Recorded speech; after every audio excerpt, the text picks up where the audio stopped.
Cool.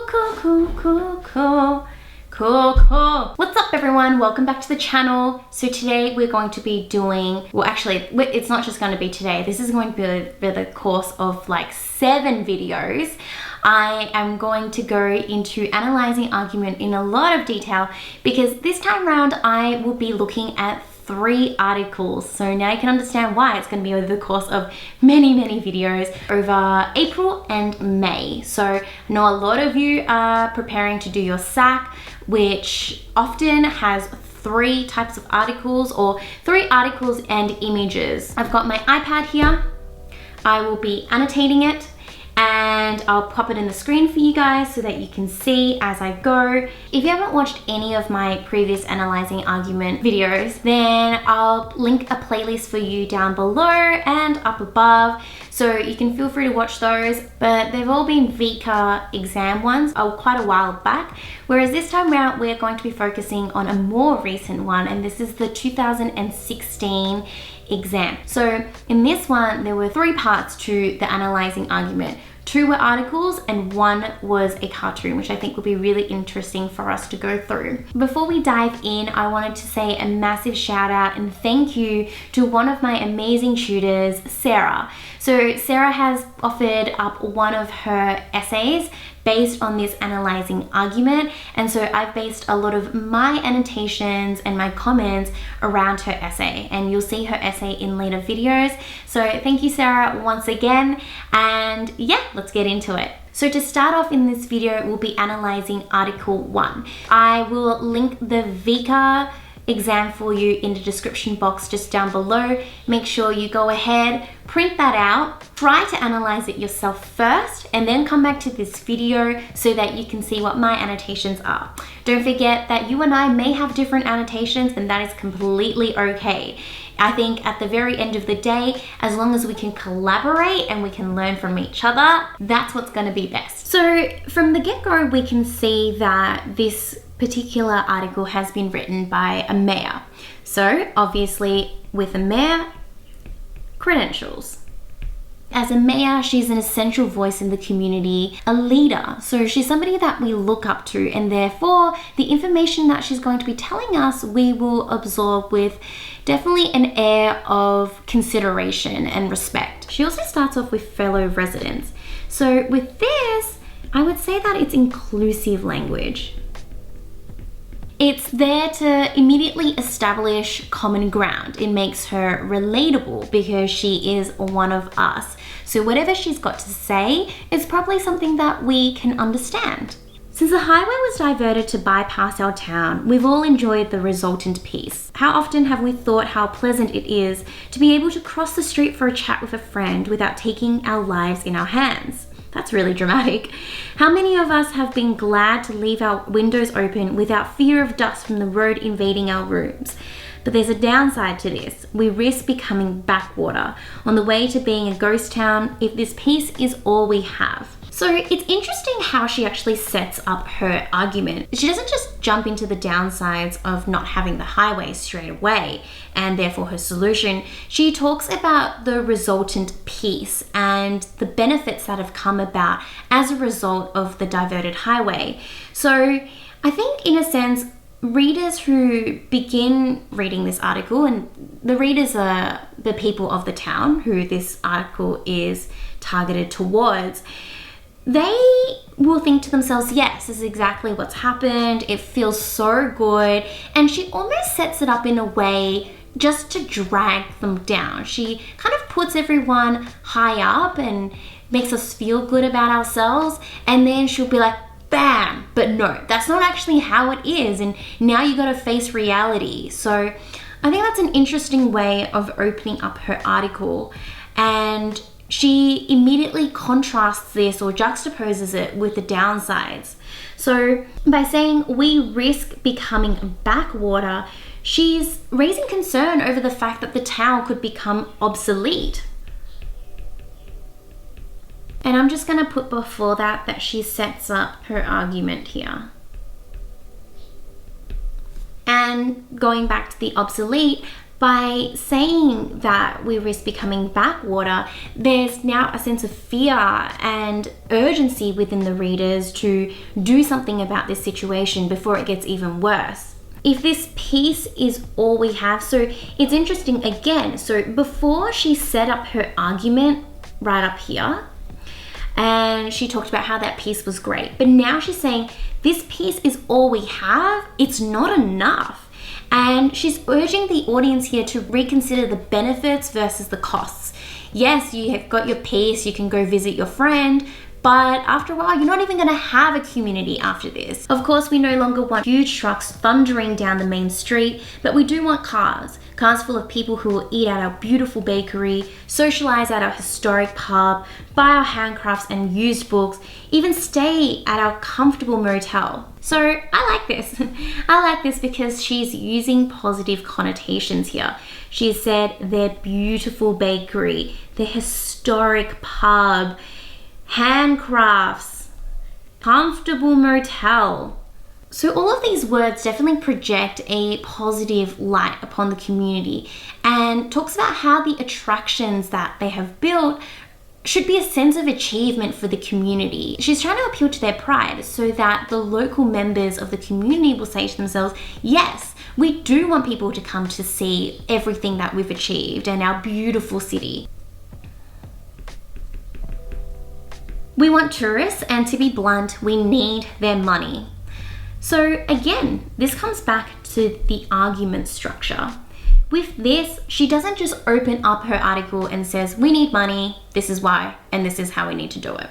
Instead, she prefaces all that information about the money by conjuring this amazing picture of the town, appealing to people's pride, appealing to their sense of achievement, appealing to what it is to be a Lawton citizen. And so at the very end, that's when she, interestingly, inserts the fact that she needs the money. This is to showcase that for the mayor, the more pressing concern here is the sense of community, to keep it flourishing. And the money is more a means to an end. It's not the most important thing that's on the radar here. Leaves this last for argument. Council has been considering for some time how to attract travellers, and we think we have the answer. We've stopped thinking small and have started thinking on a grand scale. The fact that it's on a grand scale, it seems exciting. You know, you're not just keeping small and being comfortable, but they're really stepping out of their comfort zones and doing something that is magnificent, impressing, superb. And so it gets us curious and gets us thinking, what is this grand thing that we're going to do? What are we going to achieve together? Our region is famous for the quality and freshness of its luscious produce, but we need a showcase for it. So throughout this whole thing, there is a lot of inclusive language. It's everywhere. It's splattered all over her writing. And so again, this just comes back to inclusive language. I'm sure you guys know how that affects people. To move on, we've got more positive connotations with specific words like luscious, freshness, succulent, crisp, spectacular. So I know I've kind of moved on a little bit ahead, but these words all contribute to bolster the community, to again appeal to their pride, but it's very localized, and it also heightens how much they have to offer. Not all produce is fresh and luscious, is it? But theirs is, and not only that, but they've got crisp and succulent fruit, and on top of that, spectacular modern architecture, landmark, a building in which visitors can enjoy hospitality, and in front of which they can take selfies to show their friends. So on top of each thing, there's more and more that this town has to offer. So she's building this argument up and showing how grand their town is, and therefore why they need to capitalize on that. List how all they have to offer. Throughout this part here, when she talks about a building in which visitors can enjoy, in front of which they can do, all of this is a hopeful tone. She wants them to achieve recognition for a town that they're proud of. We would have created right here by local craftsmen and women. So with this part, we would have created here by locals. This is interesting because it means that jobs would be created for the local community. So the investment of this grand attraction is one that goes right back to its people, particularly maybe appealing to those who pay taxes to the council, which would be basically any homeowners, so like parents, grandparents, not really the kids, but yeah. So I'm just going to move on a few sentences because I feel like a lot of that is kind of similar for the rest of the paragraph. But then it gets interesting again to me when we reach up to the part where it talks about research. So research shows that towns with giant attractions receive 20% more visitors. We've been told there are people who make a point of seeing every one, of photographing them all, even making a competition of it. We deserve a share of that prosperity. So the research highlights the reasoning behind Wiley's wish to install an attraction, so that people are more likely to regard her idea as something that's useful and not futile to the future popularity of the town. Reputable source, I will say for that one, because if it's research, then obviously it's true, right? Okay, hopefully you guys know that I was sarcastic there. We deserve a share of that prosperity.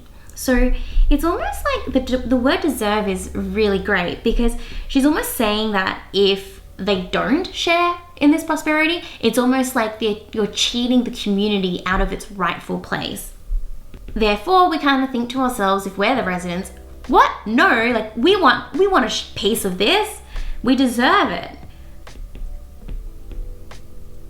So again, she says, fellow residents, this is our chance. We have to protect our lifestyle. She uses fellow residents, which is interesting because she's connecting that back up. I will put this in cloud.